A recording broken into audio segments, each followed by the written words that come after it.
Find out that a bit later. Right, folks, well, military vehicles. 1914-18 was said to have been the very last artillery fought war. Not many vehicles were used in the First World War. It was all done on horseback. Yes, we were making guns and armaments quite so much in the later escapades after, but you can imagine, you've all seen the pictures and the films of the trenches and things like that. You needed to be able to get through mud. And there was no lightweight plastics in them sort of days, although who'd want plastic as some sort of defensive mechanism? So we relied very much on heavy steel and big heavy motors. So young man, very, very well, if you ever get a chance, you want to look at the driving position. Because have you noticed the aerated grille on it? Makes it very simple for people like me, commentators, because the Jeep, we've all come to recognise everything that's like this and call it a Jeep. This is the beginning of your SUV that all you people drive. This is a Willis Jeep. Willis built thousands upon thousands. I'm sorry folks, I suffer badly with a back problem, so I do have to try and keep mobile with this thing. Get up here so we can get a bit more in the arena. Okay, young man. Now this, it's fortunate that we've got the Land Rover after the Willis Jeep, because after the war, the British Army and Navy, we need something like that. We don't want to be relying on Americans, we need a Jeep or similar. So, a few years later, what came out of the Welsh mountains but a Land Rover. This is a Land Rover Series 3. You can always tell the difference between the Series 3. You'll probably gather that as we go through. Tell the Series 3 mostly with this grille. Bit different to what the Series 2 and the 2A are. But these were all over the world. The problem I have is it coming. Now we move forward a little bit. What year is this, young man? 54. Now after the war, still very, very popular. This is the redesign. These were brought out as much for civilian use. That's why the bodywork's a little bit more flared, a little bit more round, because you could paint, you could buy these in lovely metallic finish for private use. A lot did, and a lot of the lads that go mud plugging these days, they use them. But that's how I like to see them, as they should have been. Very nice young man. I know this young man's had this a few years and loves it to bits. Brilliant. Well, you can understand why vehicles from the Eastern European countries and the Soviet bloc are not very common. And this is an Auto Union, all part of the Audi sort of group that there are. This is air-cooled, and it's not air-cooled. A few years ago, not so much now, it's died off a little bit. I think it's to do with the American films that are out at the time. The Hummer became very, very popular. Until you bought one and you find out what they do to the gallon. Not a great deal.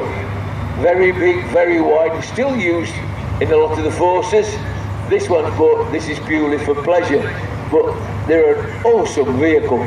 Such a wide track, you can go anywhere with them. Oh, Hummers. Well, look at that. And again, back to Auto Union. How you doing, man? I'm surprised you've got the roof. Sorry? I'm what? Oh yeah, I'm surprised you've got the roof on. I thought you'd have your shirt off and... Hey, look how good you go. Have you travelled far? Again, we're moving on. This is the later version. This came, I was asking him yesterday, what have you got a red roof on it for? And he says, It got a red roof on it because it worked for the Canadian Army, and they painted the roof red so that they wouldn't see it target practice. Going back to the days before BMC and all that sort of thing,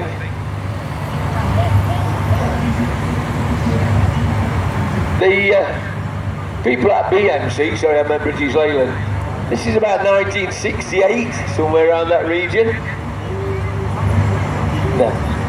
Re-registered on a 68 plate. They didn't like the idea that Land Rover had got something a bit special because Land Rover were independent, but they came out with the Austin Champ. Quite a nice little vehicle, but they had Rolls-Royce petrol engines in them originally. What's this got in it? It's still got the rolls in it. And these were quite expensive on petrol. The military stuck with the Rolls engine, they put the similar engine in the Ferry, and they were very, very popular, but they didn't last. The military forces couldn't take to them that well, and they didn't last that long, but there's still a few about. Was this big beauty. This is an American Diamond T. Now, the Diamond T company formed with Rio Company, came up with the Diamond Rio, and these were built purely and simply for tank transportation with a big heavy trailer. More than likely it'd have an Hercules petrol engine in it to start with, but when they started to be retired from the forces, the ones over here, most of them have got 680 Leylands in them. I'm not sure what's in this one at the moment, but it is a 680 Leyland owned by good friends of ours and nicely looked after, Sam. Well, any of you that were around the arena area saw the little Bedford WTL. Well, this is the Leyland O-type derivative. There were the OY, the M-type, the S, there's no end. But this were built purely and simply for the forces. Four-wheel drive, heavy big tyres on it, you see. Some of these later models that were a bit longer, after war, they were civilianised, double back wheels put on them and brakes changed and everything, for a lot of it round here for coal work. But that is lovely. That's got the straight six cylinder petrol engine in it, and around about 2.88 litres, something like that. Well, the Austin, better known as the Austin Tilly, weren't these? This is what basically Queen Elizabeth learned to drive in. Absolutely fabulous little kit. Very similar in looks to the early Ullman Minks that we were about at the same time, but these were built in the 1000s, and it's just such a sad thing to think of the name of Hillman, and one or two others are no longer with us. But thank you very much, young man. Now we're going back across the water.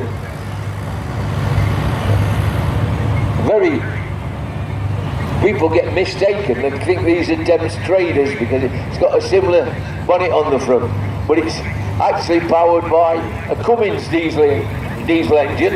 A lot of these were built in France and roundabout. How you doing, young man? How long you had it? Maybe 10 years now. It's a Simca Marmon, a French Army, 1958.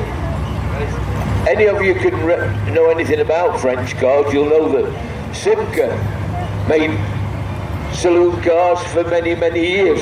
Simca engines were used a lot. In fact, if you've got an Alice B tractor built in France, it's a good chance that it's got a Simca engine in it. My missus keeps on at me, she wants a Chevy step-side pickup. Well, this is a bit newer than that, but probably a V8 in that. Built for the American military, for anything basically. General purpose vehicle, move troops around, move anything that's wanted up the front. Staff cars, you name it, that's what they were used for. Very thirsty, but the Americans weren't bothered about petrol, they got plenty of it. They ain't sharing it about, that's the trouble. Thank you very much, young man.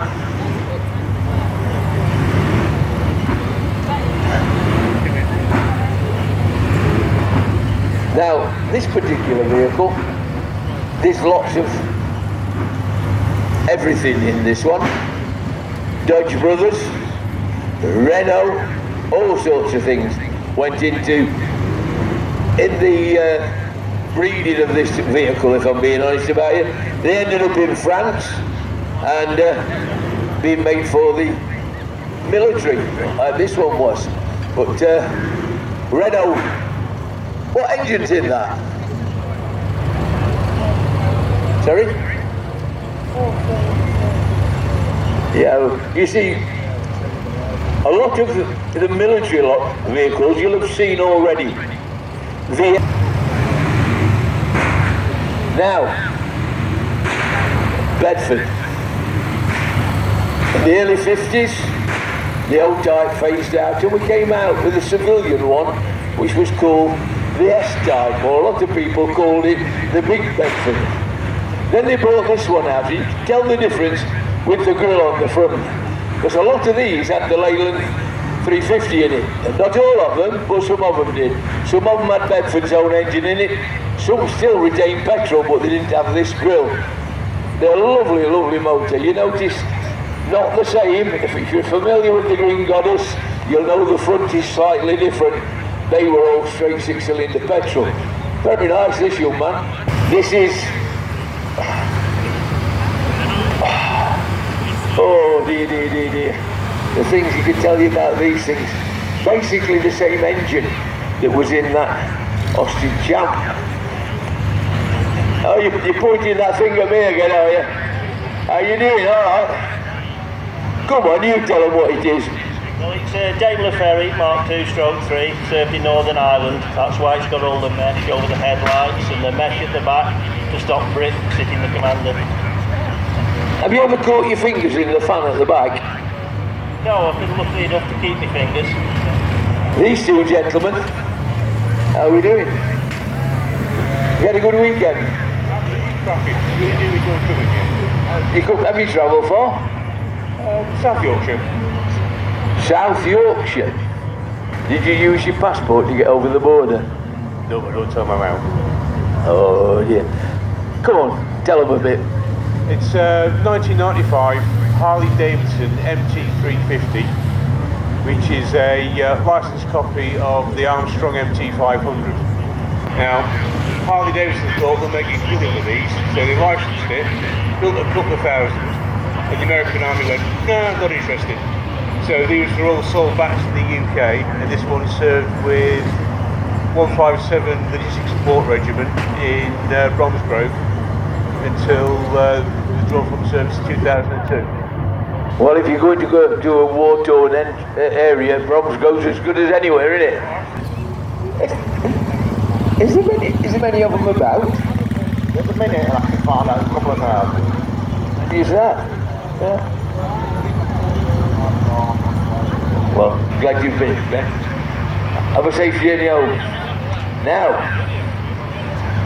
the Elvis, well known for their wonderful motor cars. I don't know where this lot's coming from. I'm going to have to shoot through them. This is the Saladin. Yeah, I keep getting them mixed up with the Stolly. This is unreal, folks. They're a bit warm now. What size engine you got in this? 5.6 petrol.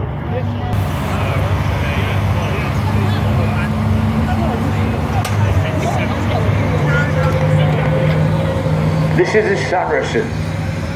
A lot of these you saw, anybody that can sadly remember the troubles in Northern Ireland, you'd see these running around, quite common. Again, Elvis, straight 6-cylinder petrol, very expensive, more or less the same engine as the other one. Again, the same sort of characteristics, but a lovely thing. God bless you, young man. Now the next lorry, believe it or not, 20, 30 years ago, you could have gone over to France and take your pick of thousands of these things lined up. This is a Jimmy. GMC, again, straight 6-cylinder petrol, 6-wheel drive. An absolutely fantastic motor for this sort of job, because You've got your living accommodation in the back. It'll go over any ground. And not as economical as you would think, but still cracking motor. Notice he's got the sunshine roof on for desert work and all things like that. But certainly, have you noticed, apart from the Alvis, the American name going through all this lot? Very much. Dodge brothers came over to this country in the early part of the 1900s, based in Surrey. Hence you got the Dodge Surrey, the Dodge Q and all that sort of thing. Again, probably a V8 in this. Straight six, sorry. Used for, again, anything. Personnel carrier, scout car, all sorts of things, but very nice, very lovely to have because they're not so big, you can get about in them. They're not quite as thirsty as the others, but they're not far off, but absolutely beautiful. Thank you very much, young man. And again, the Jeep. Here we are, look, somebody waving at somebody. Hello, hello. You've got one missing. Where is she? She's gone home. Have you ever, I mean, you can get yourself in trouble quite easily. Yesterday, 3 ladies in a Jeep. Now, what reasonable excuse can you find for 3 ladies going out in a Jeep, especially going through Derby about 10 o'clock on a Saturday night? Can you imagine that? Front axle, you'll know whether it's a 6-wheel drive or not. There, you can see what's under the back now. He's not got the cover on, but they were used for absolutely everything. A lot of these were troop carriers. You get about a dozen squaddies down each side. They're absolutely beautiful. That's very, very nicely turned out, young man. Thank you. Again. Now, it looks very nice, doesn't it? Driving around with the ammunition boxes on the front. But what if it took a direct hit? You got a parachute on. Used to chuck them out the back of aeroplanes, they did. And the same with this. Again, you've seen one, but isn't that lovely? Very nice, very thirsty to run. Oh, just bear with me a minute.